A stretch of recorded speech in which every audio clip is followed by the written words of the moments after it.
안녕하세요. 이제 시간이 돼가지고 강의 시작해 보려고 하는데요. 오늘은 이제 이미 다 알고 오셨겠지만, 부가가치세, 소득세, 그다음에 원천세, 이렇게 세 가지 세목에 대해서 아주 기초적인 부분을 말씀드리는데요. 아무래도 종합소득세는 지난달에 끝나기는 했지만 어차피 우리가 부가가치세나 원천세를 하는 결과적으로는 궁극적으로 종합소득세를 위해서 하는 거거든요. 그래서 다 연결돼 있어서 관심 있게 들어주시면 도움이 될 것 같고, 제가 생각했을 때도 이제 부가가치세가 당장 임박한 세목이기 때문에 제일 궁금하실 것 같고요. 부가세랑 또 연계해서 원천세 부분도 굉장히 중요하니까 마지막까지 잘 들어주시면 그래도 오늘 좀 도움이 되실 수 있을 거라고 생각합니다. 처음 해본 업무가 부가세라서 궁금하시다. 그러면은 혹시 이번에 부가세 신고 처음 한다. 처음 하시는 분. 채팅창에 한번 말씀해 주셔 보시겠어요? 한 분, 두 분? 아, 그래도 처음이신 분이 있네요. 그러면 가장은 부가세가 제일 궁금하실 것 같다는 생각이 드네요. 네, 알겠습니다. 참고하겠습니다. 이제 오늘 네, 한 분 더 계시고 이제 첫 번째 수업은 이제 부가가치세 절세 방법에 대해서 말씀드릴 건데 50분씩 수업하고 이제 10분씩 쉬었다가 다음 수업 하는 걸로 하겠습니다. 오늘 부가세 관련해서는 이제 처음 하시는 분들도 있고 해서 이제 부가세가 어떤 세목인지 그리고 이제 부가세에는 어떤 납세자들이 있을 수 있는지 그리고 계산구조는 어떻게 되고 신고납부는 어떻게 하는지 이런 것들을 위주로 말씀을 드려보려고 하고요. 지금 처음 하시는 분들은 아마 부가가치세가 어떤 건지에 대한 개념도 없을 수도 있는데 사실은 부가가치세는 사업을 하시기 전이라도 우리가 생활 속에서 많이 접해 보셨을 거예요. 음식점 같은 데 갔을 때 뭐 부가가치세 별도 이런 말을 많이 들어보셨잖아요. 그렇지만 우리가 사업을 하기 전에는 부가가치세를 납부하거나 혹은 뭐 신고하거나 이런 일들은 없었을 거예요. 왜냐하면은 부가가치세는 소비자가 내는 세목이 아니라 최종 소비자는 부가가치세를 신고 납부하지 않고 그 최종 소비자와 거래하는 사업자가 세무서에 신고 납부하는 거기 때문에 이제는 사업자가 되셨으니까 최종 소비자와 거래를 하실 때는 혹은 우리가 사업자와 거래를 하실 때는 부가가치세를 받아서 납부하는 이제 부가가치세 신고라는 걸 해줘야 되는데요. 제가 이제 계속 말씀드리겠지만 부가가치세는 사실 요 네모 박스, 부가가치세 계산 방식 이 부분만 숙지를 하셔도 지금 계속 말씀드리는 부분이 아마도 제가 이 부분에 대해서 말씀을 드릴 것 같아요. 부가가치세는 매출세액의 10%, 내가 매출할 때 상대방으로 받은 10%에다가 또 내가 매입할 때 받았던 매입세액의 10%를 차감해서 납부하는 게 부가가치세인데요. 결과적으로는 사실은 부가가치세는 어떤 사장님들은 제가 이제 만나서 상담을 해보면 부가세 때문에 도저히 사업을 못하겠다 이런 말씀들을 하시는데 사실 부가세는 내가 거래 상대방한테 받아서 내는 세목이기 때문에 부가가치세의 개념을 잘 이해하고 계신다면은 그렇게 어렵지 않을 수도 있습니다. 또 반대로 내가 물건을 매입할 때 부가가치세를 주고 구입한 매입가액에서 10%는 내가 내야 될 부가세에서 차감을 하기 때문에 이것 또한 오히려 사업자가 유리한 측면도 있어서 이 부가가치세의 계산 구조를 잘 기억해 주시면 좋을 것 같습니다.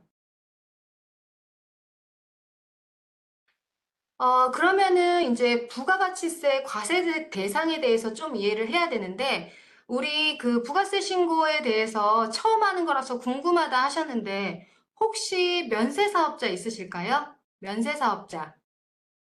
부가세 신고하는데 면세사업자는 없으시죠? 아니면은 면세 과세 같이 하시는 분.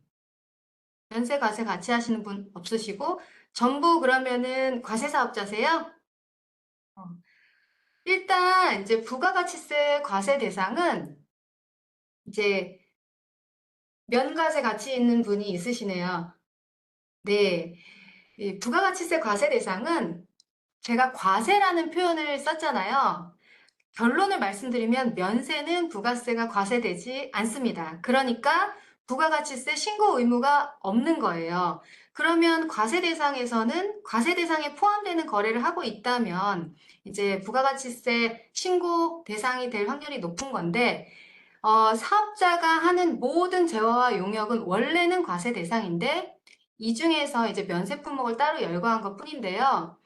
지금 하고 계시는 대부분의 사업은 과세 대상이지만 특정 업종에 한해서만 면세로 분류하고 있어서 사업자가 과세 사업자, 면세 사업자, 또 이렇게 겸용 사업자 이렇게 세 개로 나누어지는 거고요.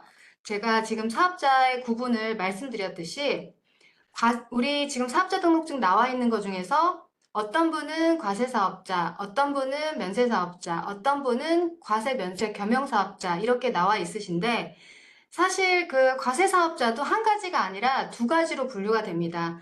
이 부가세 신고에서 사실은 제일 큰 차이가 일반 가세자와 간이 가세자의 신고 방식인데요. 그러면은 간이 가세자도 지금 여기 있으실까요? 오늘 강의 들으시는 분 중에? 간이 가세자도 있으시고. 아, 네. 이 간이 가세자하고 일반 가세자는 좀 차이가 있어서 있다 그러면 간이 가세자 있다고 하시니까 이 부분도 잘 말씀드려 보도록 하겠습니다.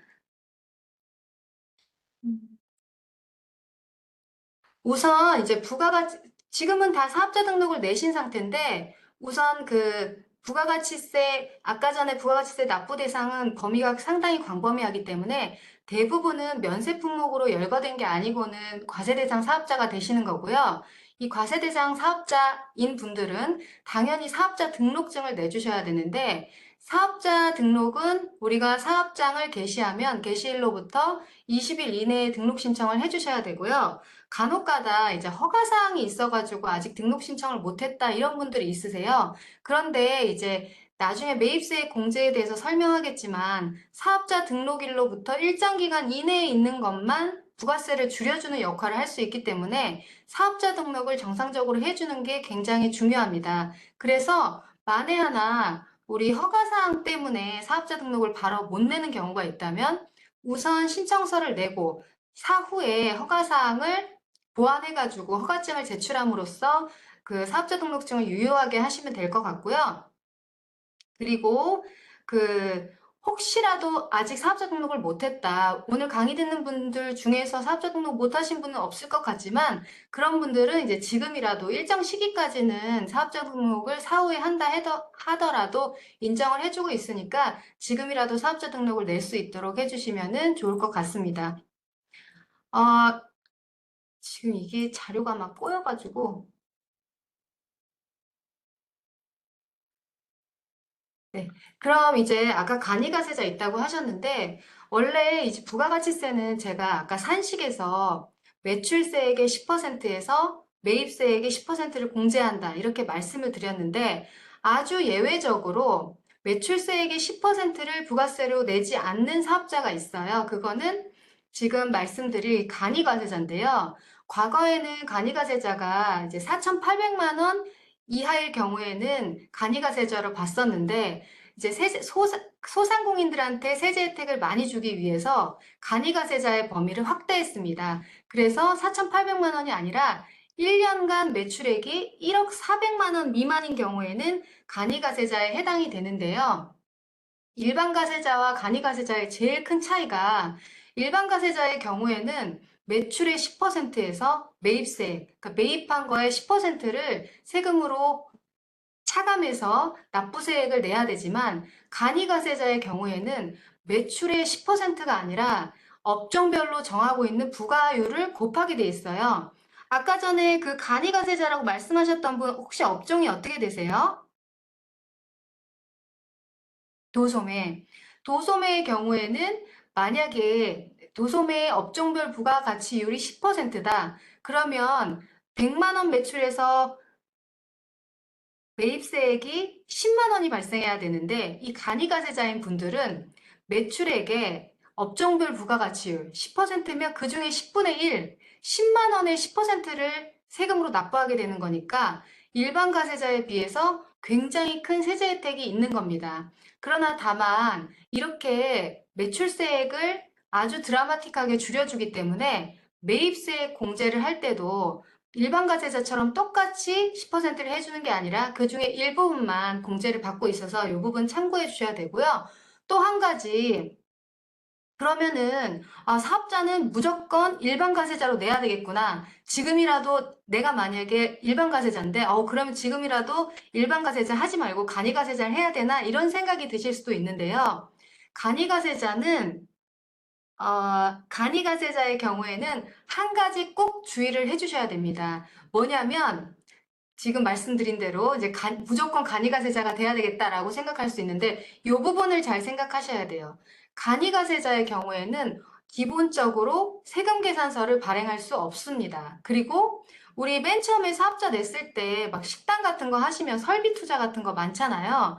그러면 보통은 인테리어를 하든지 뭐 기계장치를 사든지 뭐 주방용품을 사든지 매입세액을 부담하고 물건가액을 지불해야 되니까 전부 환급받을 생각을 하시는데 간이가세자의 경우에는 환급이 불가능합니다. 그리고 또 한 가지 음식점에 해당할 경우에 면세 농산물을 매입한다 하더라도 의제 매입세 공제를 받을 수 있는데 간이가세는 또 이게 배제가 되고 있어요. 그래서 내가 만약에 초기 투자 자금이 굉장히 커서 환급받을 세액이 있거나 아니면 이제 세금 계산서, 내 거래 상대방하고 세금 계산서를 꼭 발행을 해야 된다. 그때는 간이 과세자보다는 일반 과세자를 선택하는 게 좋습니다. 왜냐하면 환급하는 문제는 일회성일 수도 있고, 요 부분은 만약에 금액이 그렇게 크지 않다면 간이 과세자의 세제 혜택이 크니까 스킵하고 넘어갈 수도 있지만, 내가 사업을 한다는 거는 매출을 일으켜야 되는데 거래 상대방이 내가 간이가세자이기 때문에 거래를 기피하려는 현상이 발생할 수가 있어요. 왜냐하면 간이가세자하고 거래를 하면 세금 계산서 교부를 못 받으니까 상대방이 부가세를 공제받지 못하는 문제가 있어서 이왕이면 같은 가격이면 간이가세자보다는 일반 가세자하고 거래를 하려는 요인이 생기기 때문에 이 부분 내가 거래를 할 때 세금 계산서 발행이 꼭 필요한 업종이라면 간이가세보다는 일반 가세자를 하셔야 되고 그게 아니고 내가 최종 소비자를 대상으로 거래를 하고 있다면 그때는 간이가세자를 선택하시는 게 유리합니다. 그런데 이제 어떤 분이 질문해 주셨는데 부가가치세 간이가세자인데도 세금계산서 발급사업자는 뭐냐 이렇게 물어보셨는데 제가 서두에 말씀드렸듯이 최초에는 과거에는 4,800만 원 이하의 경우에만 간이가세자로 봤는데 현재는 간이가세자 대상을 1억 400만 원까지 확대하고 있어서 간이가세자가 굉장히 많아졌는데 사람들이 자꾸 간이가세를 포기하는 거예요. 포기하는 주된 이유가 환급도 환급이지만 일반적으로는 세금 계산서를 발행할 수 없는 문제 때문에 간이가세자를 많이 포기하셔서 국가에서 안 되겠다. 자꾸 간이가세자를 포기하니까 4,800만 원 이상, 1억 400만 원 미만 요 경우에는 간이과세자라 하더라도 세금 계산서를 발행할 수 있게 해주고 있습니다. 따라서 4,800만 원 이상이면서 1억 400만 원 미만에 해당하시는 간이과세자가 나는 세금 계산서 발행 못하니까 간이과세자 포기해야겠는데 포기하는 게 좋겠는데 라고 생각을 하셨다면 포기하지 않고 간이를 유지하셔도 세금 계산서 발행이 가능하시니까 이 부분 참고해 주시고요. 또 간이과세 포기 같은 경우도 실제로 과거에는 4,800만 원 이하이신 분들은 간이가세자를 포기하면 3년 동안 간이가세자 재적용이 불가능했었어요. 근데 4,800만 원 이상 1억 400만 원 미만의 경우에는 간이가세자를 포기하더라도 다시 간이 적용이 가능하니까 이 부분 참고해가지고 간이가세자의 혜택을 받으시면 되겠습니다. 그 다음에 제가 면세 사업자를 먼저 설명을 드리면 좋을 것 같은데요. 아니, 면세 사업자의 경우에는 부가가치세가 보통은 이제 부가가치세가 아까 제가 뭐라고 했냐면 매출세액의 10%에서 매입세액의 10%를 낸다. 이렇게 말씀을 드렸는데 이 부가가치세 매출세액의 10%에서 매입세액의 10%니까 부가가치세를 줄이려면 매출을 줄이거나 아니면 매입을 늘리거나 이런 방식을 선택하면 되는데요. 매출을 늘리는 거는 사실상 불가능합니다. 매출을 줄이는 거. 매출을 줄이는 거는 매출 누락이기 때문에 절대 하시면 안 되고, 결과적으로는 매입세액을 늘리는 거. 늘리는 것도 일부러 막 매입을 할 수는 없으니까 매입세액이 될 수 있는 공제 항목을 누가 최대한 많이 수집하느냐. 이게 부가가치세를 줄이는 건데, 이제 간혹 가다가 제가 면세사업자를 먼저 설명드린 이유가 면세사업자의 경우에는 이 부가가치세 계산 구조에는 결과적으로는 내가 고객으로부터 받은 10%에서 내가 물건을 매입할 때 받은 10%를 차감하는 건데 면세사업자분들이 중간에 저한테 그런 질문을 하세요. 이런 착각을 제일 많이 하시는데 내가 부가세는 납부하지 않지만 인테리어나 물건 매입이 굉장히 많았다. 그래서 나는 이번에 환급이다. 이런 말씀들을 하시는데요.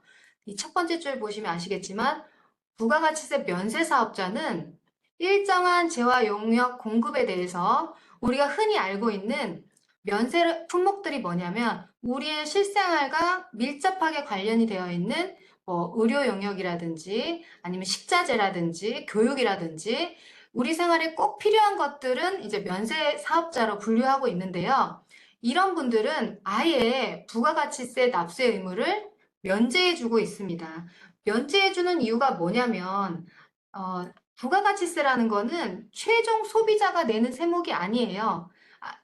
최종 소비자가 내는 세목이에요. 그렇다 보니까 사업자 같은 경우에는 물건을 내가 부가세를 주고 샀다고 하더라도 결과적으로는 내가 낸 돈이 아니라 최종 소비자가 납부해야 될 걸 내가 받아가지고 국가에 대신 납부해 주는 거지만 최종 소비자는 부가세를 납부했다 하더라도 어디에 신고를 하거나 환급받는 게 아니니까 이 면세 품목, 우리 생활과 꼭 밀접하게 관련이 되어 있는 품목들에 부가가치세를 부과하게 되면은 가격이 너무 높아져서 이런 납세자분들이 어려움이 있을 수 있기 때문에 이런 것들은 면세로 분류하고 있는데요. 이렇게 부가가치세 면세 사업자에 해당하시는 분들은 부가가치세 납세 의무가 아예 면제가 됩니다. 그 말은 무슨 말이냐면 아까 제가 매입세액이 10%라고 했는데 여기는 매입세액에 아무것도 발생을 안 하니까 부가가치세를 신고할 의무가 없다는 얘기예요. 부가가치세 신고나 납부의 대상이 아닙니다. 그런데 내가 면세사업자라고 해서 내가 사업자로서 세금을 납부할 때의 역할에서 면세사업자라는 거지 내가 매입하는 물건들은 면세 품목이 아닐 때도 있잖아요. 그때는 부가가치세를 부담을 해야 돼요. 예를 들어서 면세사업자, 우리가 면세사업자 중에 뭐 가장 흔하게 생각할 수 있는 정육점. 정육점이 이제 면세 품목만 판매하고 있다고 가정을 하면은 정육점을 오픈하기 위해서 그 안에 인테리어를 했다고 했을 때 인테리어 자체는 아까 말씀드렸던 우리 생활에 꼭 필요한 면세 품목이 아니기 때문에 부가세를 부담을 해야 돼요. 한마디로 면세 사업자도 부가세를 부담하고 물품을 매입해야 된다는 건데 매출세액 부담은 없지만 면세사업자가 부담한 매입 시 부담한 매입세액은 환급이 불가능합니다. 이유가 뭐냐면 면세사업자는 부가세 신고 납부 대상이 아니에요. 아니기 때문에 내가 부가세를 매입을 할 때 부담을 했다 하더라도 어떤 제도적인 절차를 통해서 부가세를 환급받을 수 있는 루트 자체가 막혀 있다. 이렇게 생각해 보시면 되고요. 그런데 아까 전에 겸용사업자가 있다고 하셨잖아요. 겸용사업자는 그러면 지금 세무사님이 면세 품목에 대해서는 신고 납부 대상도 아니고 환급도 불가능하다고 했는데 나 같은 경우는 면세 품목하고 과세 품목을 같이 취급하고 있는 겸용사업자에 해당하는데 이럴 때는 어떻게 되는 거냐? 나도 신고를 안 해도 되는 거냐? 아니면 나도 환급을 못 받는 거냐라고 물어보실 수 있는데요. 과세 사업자는 무조건 부가세 신고를 해야 됩니다. 그래서 면과세를 함께 하고 있는 겸용사업자는 부가가치세 신고 납부의 대상은 되시는데 다만 제가 면세사업자는 면세와 관련된 매입세액이 환급이 불가하다고 말씀드린 것처럼 겸용사업자의 경우에는 물품을 매입했을 때 부가세를 부담했다 하더라도 면세 품목에 해당하는 부분에 대해서는 부가세를 불공제하기 때문에 안분해서 부가세를 계산해 줘야 돼서 반드시 주의를 해야 됩니다.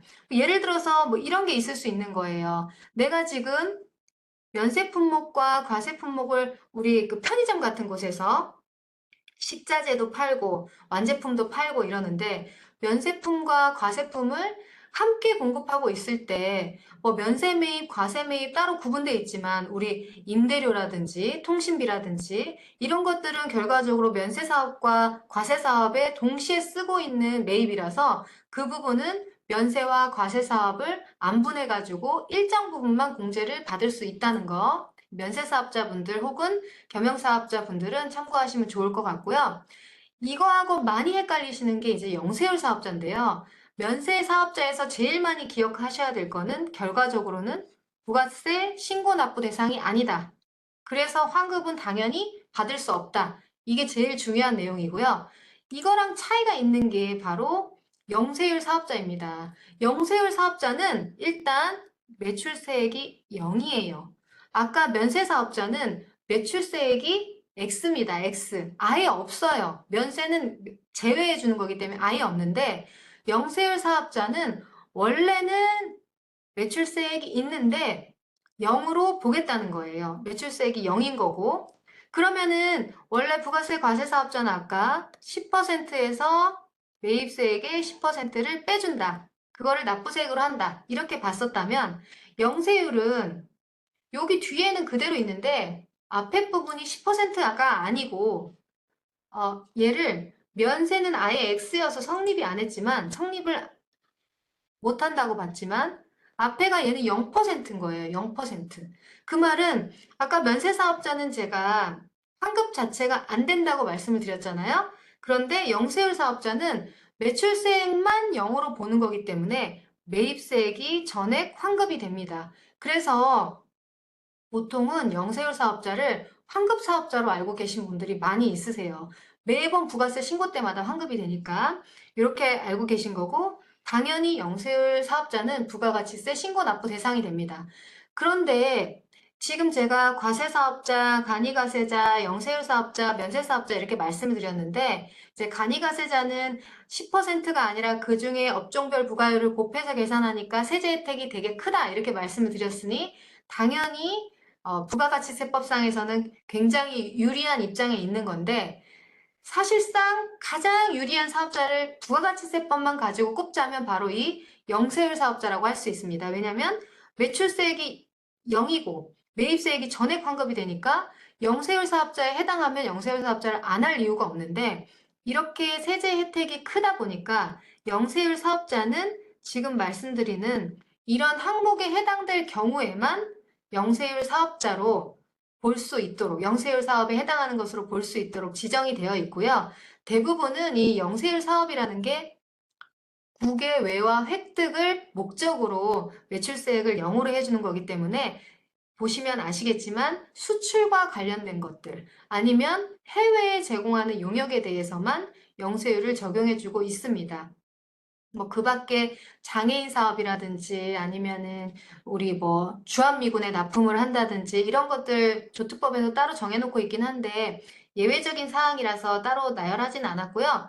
그리고 중요한 거, 이 영세율이라는 거는 매출세액을 0으로 해주고 매입세액을 전액 환급해주고 있기 때문에 반드시 영세율 적용을 받기 위해서는 입증 자료를 같이 제출해 주셔야 된다는 거. 이거를 꼭 기억해 주시면 좋을 것 같고요.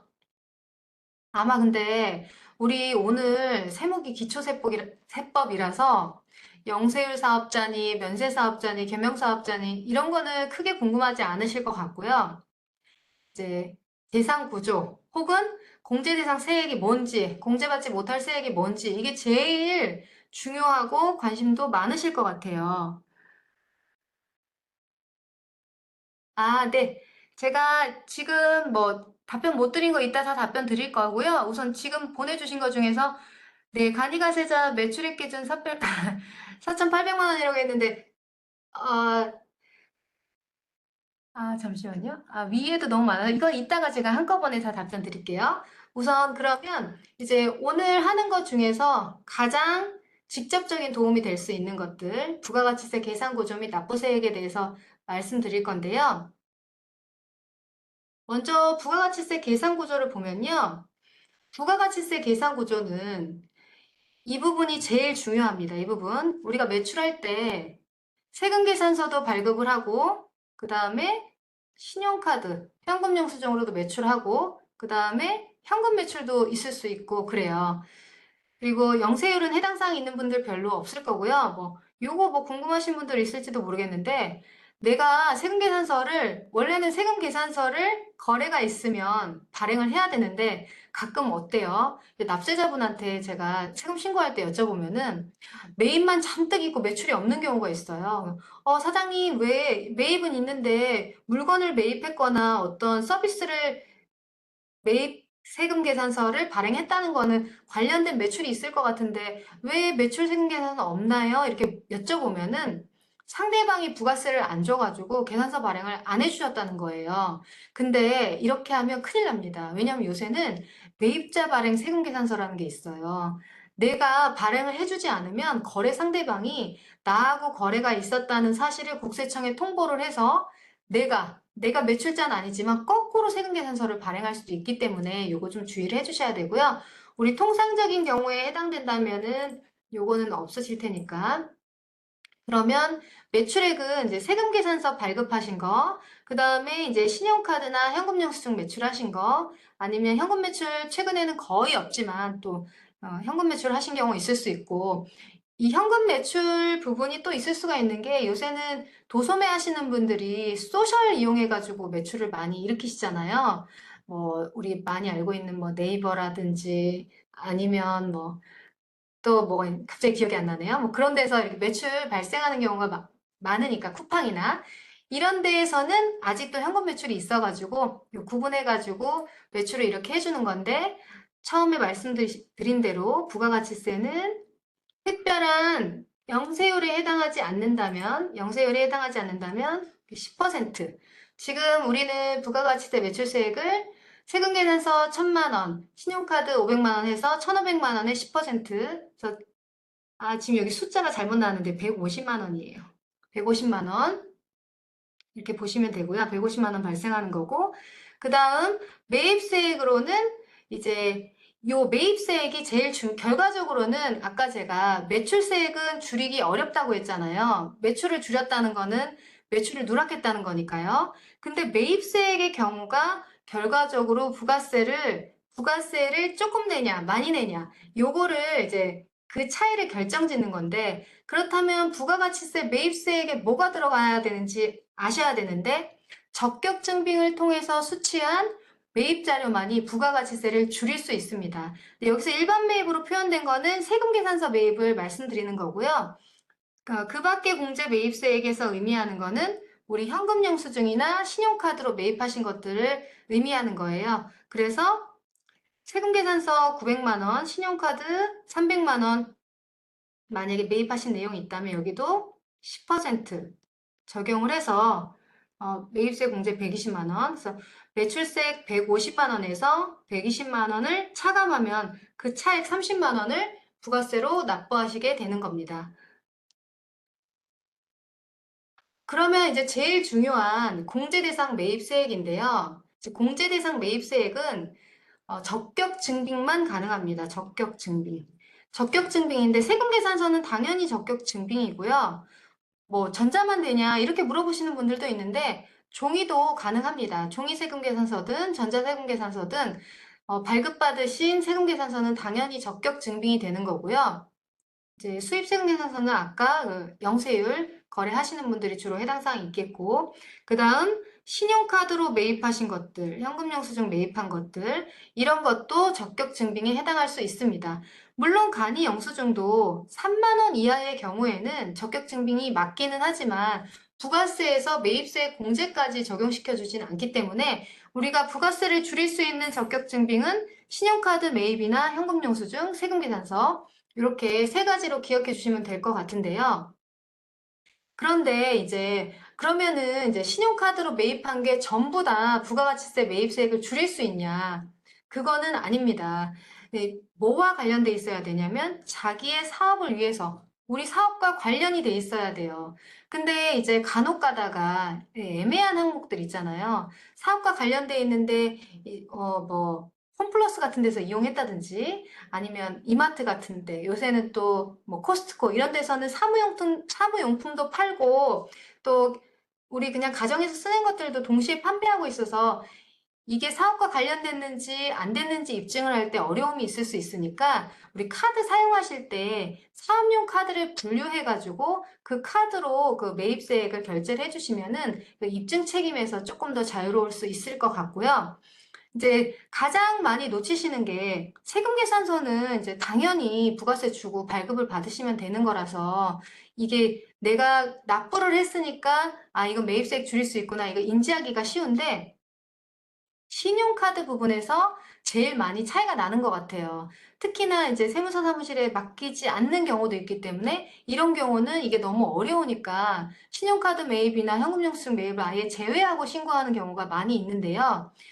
이게 어려우시면 제가 말씀드리는 사업용으로 우리가 사업용으로 사용하는 신용카드에 대해서 홈택스에 신용카드를 등록하실 수 있게 돼 있습니다. 공인인증서로 가입을 하셔서 홈택스에 신용카드를 등록을 하시면 이 매입 내역 조회가 가능하기 때문에 신용카드 매입세 공제를 받는데 용이한 부분이 있는데요. 한 가지 주의하셔야 될 게 뭐냐면은 한 번 등록한다고 해서 내가 가지고 있는 모든 카드가 항상 업데이트가 되는 건 아니고요. 신용카드를 새로 발급받았다든지 아니면은 갱신이 됐다든지 할 때는 카드 번호가 바뀌기 때문에 다시 국세청 사이트에서 카드 내역이 조회가 안 되기도 하니까 당연히 안 되니까 그때그때 새로 등록을 해주셔야 된다는 거 잊지 마시고요.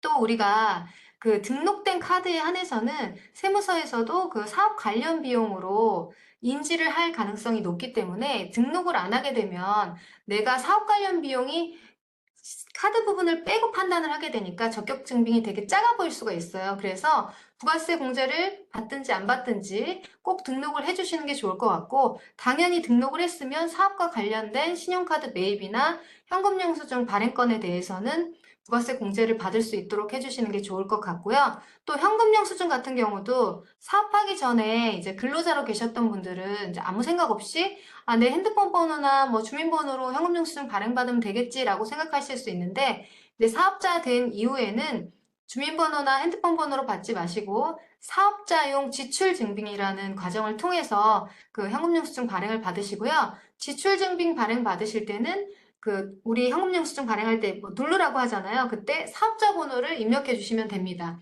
그래서 적격증빙에 해당하는 계산서를 잘 수취하셔서 공제 대상 매입세액을 놓치지 않고 받는 게 굉장히 중요하고요.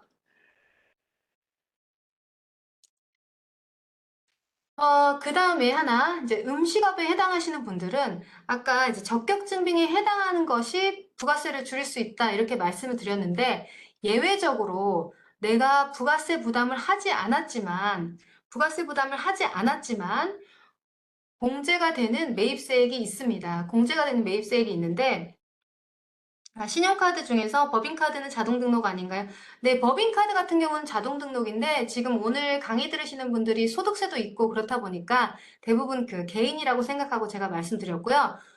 법인 하셨다가 혹시 개인 하신 분들 법인 때처럼 자동 등록되고 자동 갱신된다고 생각하실 수 있는데 개인은 자동 등록도 아니고 자동 갱신도 아니니까 이 부분 꼭 주의해 주시고요.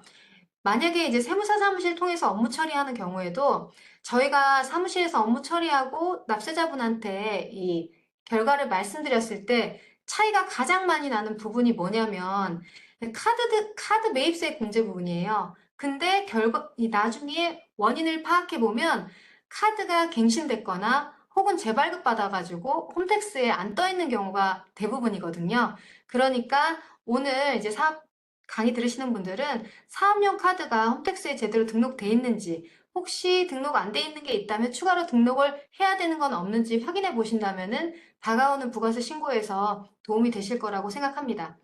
그러면 지금 이제 말씀드리려는 거는 이렇게 부가세를 내가 10%를 낸 거에 대해서는 당연히 적격증빙을 잘 확보해서 매입세 공제를 받아야 되겠지만 예외적으로 10%를 납부하지 않았지만 공제가 되는 경우가 있어요. 그게 뭐냐면 음식업 하시는 분들 중에, 음식업이나 제조업 하시는 분들 중에 면세 농산물을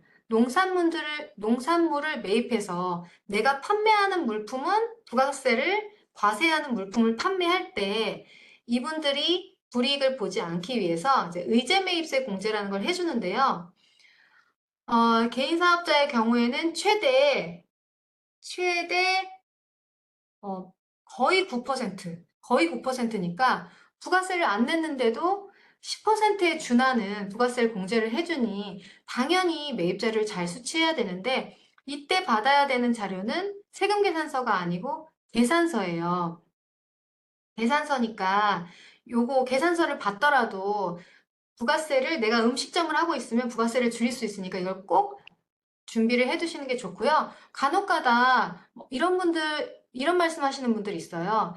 계산서인데 내가 계산서 발급 안 받으면은 상대방이 뭐 500만 원인데 한 800만 원 끊어준다. 그래서 받은 적이 없다. 뭐 이런 말씀 하시는 경우도 있는데요. 물론 요새 그런 일이 거의 없지만 뭐 800까지는 아니겠지만 500만 원인데 계산서 안 끊어주면 뭐 550을 끊어주겠다. 뭐 이런 분들이 있는데 굳이 그렇게 할 필요가 없습니다. 왜냐하면 음식업에 해당하는 경우 혹은 여기 나열된 제조업에 해당하는 경우에는 매입을 했을 때 부가가치세 공제가 되는 문제가 있고요. 공제를 일정 부분 해주는 것도 있고 가장 크게는 다음 시간에 설명드릴 종합소득세 계산을 할 때 내가 그러면은 이거 부가세 공제 안 받아도 계산서 안 끊으면 그 사람이 거래 상대방이 부가세보다 조금 더 나한테 물건을 더 주는 거나 마찬가지인데 굳이 계산서 끊을 필요 있나 이렇게 생각하실 수 있지만 다음 시간 설명드릴 종합소득세에서 이 적격증빙으로 인정이 안 돼서 적격증빙 자체가 없어서 비용 처리가 안 되는 문제가 있기 때문에 반드시 매입세 공제도 당연히 받을 수 있고 나중에 종합소득세도 줄여야 되니까 증빙을 받아 놓으시는 게 좋습니다. 그럼 이제 부가세가 공제되는 항목들은 제가 설명을 드렸으니까 아시겠지만 그 중에서도 공제받지 못할 매입세액이 있는데 어떤 게 공제가 안 되느냐. 일단 세금 계산서를 수취하지 않은 경우는 당연히 공제가 안 되는 거고요. 수취를 하기는 했는데 거래 상대방이 어떤 악의적인 목적이 있던지 아니면 단순 착오에 의해서인지는 모르겠지만 뭔가 애매하게 계산서를 발행해 준 경우가 있어요. 이렇게 불분명한 경우에는 매입세 공제가 되지 않습니다. 그런데 또 하나 이런 필요적 기재사항이라고 해서 반드시 확인돼야 되는 부분들이 확인되지 않은 경우에는 세금 계산서로서의 효력이 없기 때문에 이건 꼭 주의를 하셔야 되는데요. 나는 나는 잘 몰랐지만 거래 상대방이 나에게 뭐 악의적인 목적이 있는지 뭔지 제가 면밀히 확인하지 않으면 안 되는 경우들이 있잖아요.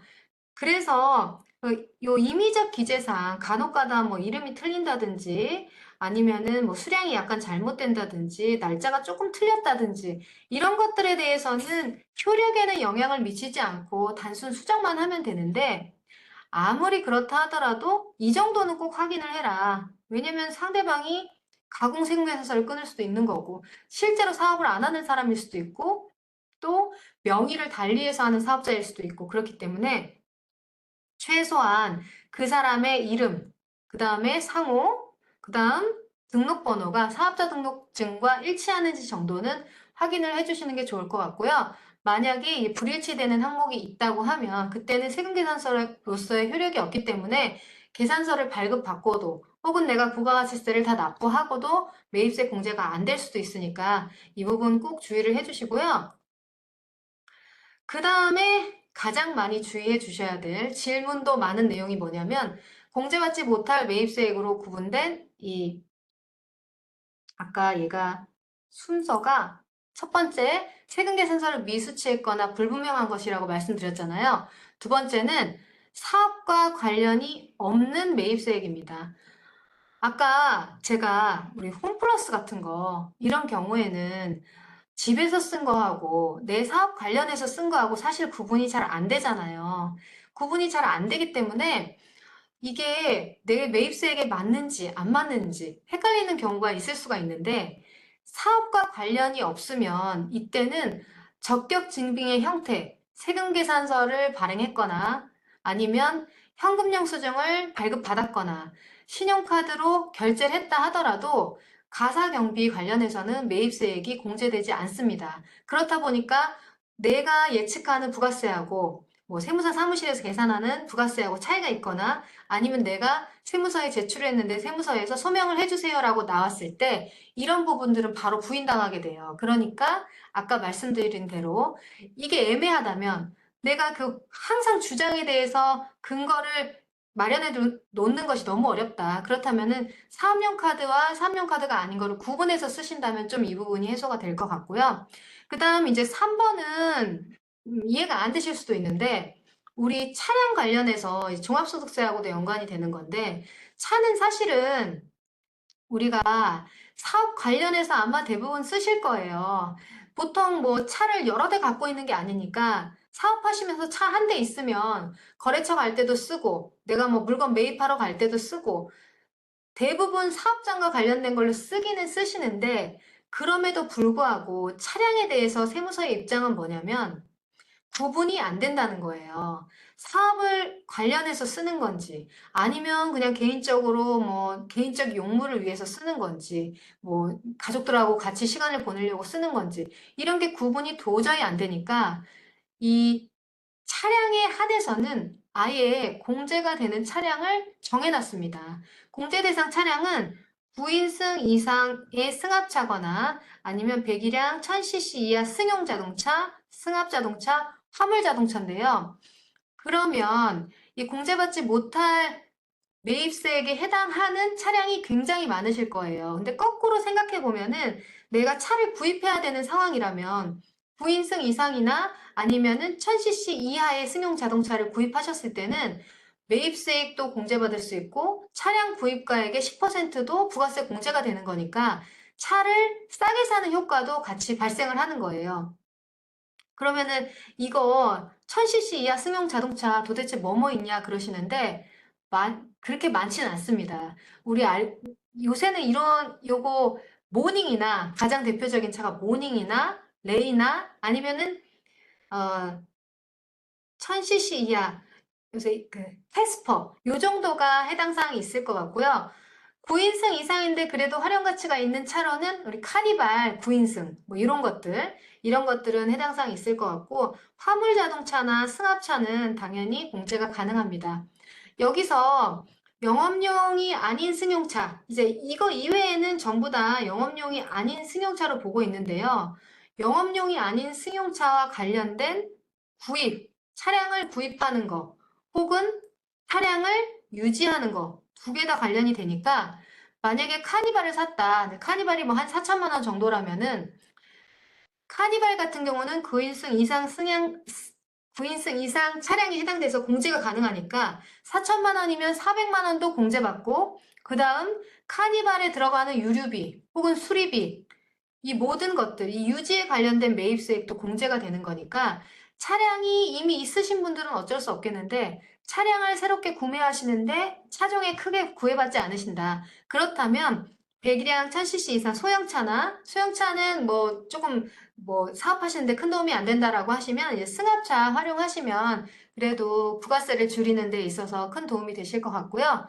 그 다음 또 한 가지 이것도 많이 물어보시는데 이 영업 목적상 하시는 사업의 영업 목적상 거래처에 뭔가 그 접대성 물품을 줘야 되는 경우가 있어요. 예를 들어서 명절에 홍삼 세트를 돌린다든지 뭐 어떤 조그만한 선물 세트를 돌린다든지 이런 경우가 있을 수 있는데 이런 경우는 접대비에 해당되기 때문에 이것과 관련된 매입세액도 공제가 되지 않습니다. 그래서 요거 주의를 좀 해주시고요.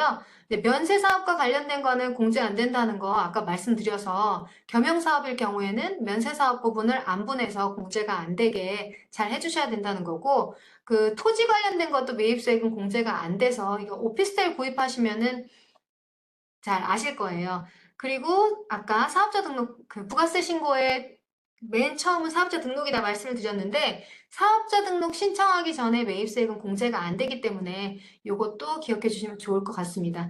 뭐 제일 좋은 거는 그 공제 대상에 해당하는 적격 증빙으로 자료를 수취하자 이건 거고 자료 수취하는데 좀 어려움이 있다면 신용카드, 세금계산서는 당연히 수취를 하는데 신용카드 부분이 놓칠 수 있으니까 국세청 홈택스에 등록을 해서 내 카드가 그 갱신카드나 아니면 새로 발급받은 카드가 빠지지 않을 수 있도록 국세청에 등록을 통해서 관리를 하자는 말씀을 드린 거였고, 그럼에도 불구하고 적격증빙을 아무리 써도 공제받지 못하는 매입세액들이 있으니까 내가 예상하는 부가세에서 차이가 나지 않도록 이 공제받을 수 없는 부가세를 잘 체크를 해주시는 게 좋을 것 같습니다. 그리고 이제 그러면은 부가세에서는 뭐 줄여주는 게 없냐 이렇게 물어보실 수 있는데, 우리 매출 중에서 과거에는 이제 신용카드 매출이 워낙 없어가지고 이걸 양성화시키기 위해 신용카드 매출을 일으킬 경우에는 세액공제를 좀 해줬는데, 이게 일몰기한이 계속 연장이 돼가지고 아직까지 해주고 있습니다. 그래서 여기 이 업종에 해당하시는 분들 최대 1,000만 원까지 한도로 공제해주고 있으니까 요거 참고하시면 좋을 것 같고, 또 전자신고 하는 경우에는 2만 원 공제 있다는 거. 그러면 이제 다음 달 부가세 신고 납부를 하셔야 되니까 신고 기한을 좀 확인을 해야 되는데요. 여기는 저는 이제 법인 사업자는 없다고 봤는데, 법인 사업자는 이렇게 기간을 4개의 기간으로 해서 예정 확정, 예정 확정 이렇게 4번인데요. 개인 사업자는 총 2번입니다. 항상 어디서 제가 강의를 하든지 가장 큰 절세가 뭐냐, 크고 가장 쉬운 절세는 기한 내 신고 납부를 하는 거예요. 기한 내 신고 납부. 어차피 결과값 똑같은데 바빠가지고 신고 기한을 못 했는데 나중에 하면 안 되냐 이렇게 말씀하시는 분들 있을 수 있는데요. 정기 신고하고 기한 후 신고는 하늘과 땅 차이입니다. 왜냐면은 이 부가가치세라는 거는 신고 납부 확정주의예요. 우리나라 세법은 납세자를 신뢰하는 구조로 신고납부 확정주의를 하고 있는데, 그 말은 뭐냐면 납세자가 신고 기한 내에 신고만 잘 해주면 신고한 내용에 큰 하자가 없다고 보고 있어요. 전산에서 아주 특이사항 큰 게 아니고서는. 그런데 같은 내용이라 하더라도 정기 신고가 아니라 기한 후 신고가 되면은 세무서 담당자가 그 신고서를 보고 결정을 해줘야 되기 때문에 정기 신고에서 크게 문제가 안 됐던 것들도 기한 후 신고는 어차피 같은 결과값인데도 불구하고 내가 신고한 내용이 신뢰성이 있는지에 대해서 입증 자료를 굉장히 많이 제출해야 돼서 애를 먹을 수가 있어요. 그렇기 때문에 반드시 기한 내 신고 납부를 해주시는 게 중요해서 이 부분을 숙지를 해주셔야 되는데, 먼저 1월 1일부터 6월 30일까지 이 기간에 대해서는 개인 사업자의 경우에는 7월 1일부터 7월 25일까지 부가세 신고 납부를 해줘야 됩니다. 그러면 지금 부가세 때문에 강의를 많이 듣는다고 하셨는데 다음 달 25일까지 신고와 납부를 해주셔야 되는 거고요. 우리 계속사업자의 경우에는 요 4월 달에 예정고지서를 받으셨을 거예요. 법인 사업자는 예정 신고도 하고 확정 신고도 해야 되지만 개인 사업자는 1월 1일부터 6월 30일까지, 7월 1일부터 12월 31일까지 해서 2번에 걸쳐서 상반기, 하반기 부가세 신고를 합니다. 그런데 중간에 요 기간에 대해서는 요 기간, 법인 사업자들이 예정 신고하는 이 기간에는 개인 사업자는 신고를 하는 게 아니고 직전기의 절반에 해당하는 금액을 예정고지세액으로 세무서에서 납부서가 날라오면 납부만 해주시면 되는 거예요. 근데 그건 날라가는 게 아니고 우리 확정신고할 때, 다음 달에 확정신고하실 때 세금 계산을 다 한 다음에 기납부세액으로 차감을 해주니까 결과적으로는 손해를 보는 게 아닙니다. 굳이 왜 이렇게 하냐? 그거는 이제 국세청에서 세수를 나누어서 거두어야 이제 정상적인 재정 운영이 가능한 부분도 있고, 또 납세자 입장에서도 세금이 한꺼번에 납부하는 것보다는 이제 분할해서 납부하는 게 아무래도 이제 성실 납부를 할 확률이 크기 때문에 종합소득세도 그렇고 부가세도 그렇고 중간예납 제도를 두고 있습니다. 그런데 그런 분들 있으실 거예요. 나는 계속 사업자인데 요 기간에 납부한 게 없는데 어떡하지? 내가 혹시 깜빡했나? 아니면은 이거 어떻게 된 거지? 하면서 막 고지서 찾아보실 수도 있는데요. 이렇게 예외적으로 뭐 직전 공급가액이 작았거나 아니면 예정고지세액이 50만 원 미만이신 분들, 이런 분들은 예정고지에서 제외되기 때문에 안 날라온 게 맞으니까 걱정하지 마시고요. 혹시라도 이제 예정신고 기간에 고지서를 받았는데, 요새 그런 말씀 많이 하시더라고요. 사업자분들이. 작년까지는 그래도 뭐 어떻게 코로나 이후에 좀 회복이 돼서 사업을 해오고 있었는데, 올해부터는 갑자기 사업이 너무 힘들어져가지고 세금 납부하기 너무 힘들다. 이렇게 말씀하시는 경우가 있는데요. 만약에 예정 고지 기간에 직전 공급가액의 3분의 1에 미달하는 매출세액이라면 이때는 예정 고지, 원래는 부과된 세금을 납부하는 거지만, 고지된 세금을 납부하는 거지만, 스스로 신고해서 납부를 하실 수도 있으니까 이거 참고해 주시고요. 간이가세자의 경우에는 지금 개인사업자 상반기, 하반기 나눠서 신고한다고 말씀드렸지만, 간이가세자는 1년을 과세기간으로 해서 1년에 딱 한 번만 신고를 하는 거라서, 당장 다음 달 신고 아니고요. 아까 간이가세자라고 하신 분들은 내년 1월에 신고를 하시게 되는 거니까 그 부분을 참고해 주시면 될 것 같습니다. 그리고 이제 혹시라도 사업 개시하신 지 얼마 안 되신 분들 환급하려면은 이제 환급 신고를 하시면 되는데요. 이거 벌써 6월 다 돼가지고 이제 조기환급은 없으실 것 같고 다음 달에 이제 신고하실 때 매입세액 많으면은 환급되는 거니까 확정신고 기한에 환급 신고하시면 되는데 혹시 7월 달 이후에라도 뭐 추가 투자가 있거나 아니면은 어, 특이시설이 있어 특이사항이 있어서 환급받을 사항이 있으시다면 이렇게 중간에라도 조기환급 신고 가능하니까요. 아까 말씀드린 상반기, 하반기 무시하고 이렇게 그 조기환급 신고를 할 수 있는 달이 굉장히 많습니다. 그러니까 요거 참고해가지고 해주시면 되는데 뭐 7월은 확정신고 있으니까 해당 사항 없을 테고 만약에 내가 뭐 인테리어나 비품이나 차량 구입해가지고 매입세액 환급을 좀 미리 받고 싶다. 그런 분들은 8월, 10월, 12월, 11월 활용하셔가지고 조기환급 신청을 하시면 될 것 같고요.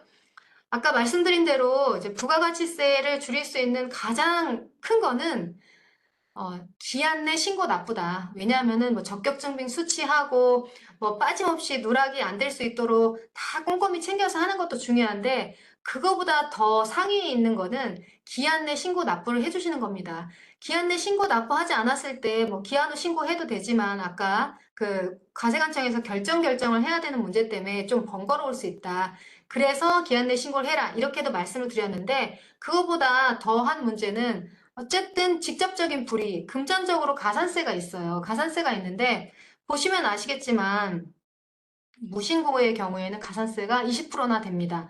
그리고 뭐 해당 사항이 있기에는 좀 어려움이 있지만 내가 신고를 안 한데 무신고한데 굉장히 그 불순한 의도가 있다. 그러면은 40%까지 갈 수도 있고요. 그 여기서 그치는 게 아니라 미납한 일수만큼 납부불성실 가산세도 발생을 하니까 이 부분 꼭 주의하셔가지고 기한 내 납부할 수 있도록 해주시고요. 10분 쉬었다가 제가 그 질문 주신 거에 답변도 드리고 종합소득세에 대해서 설명드리도록 하겠습니다.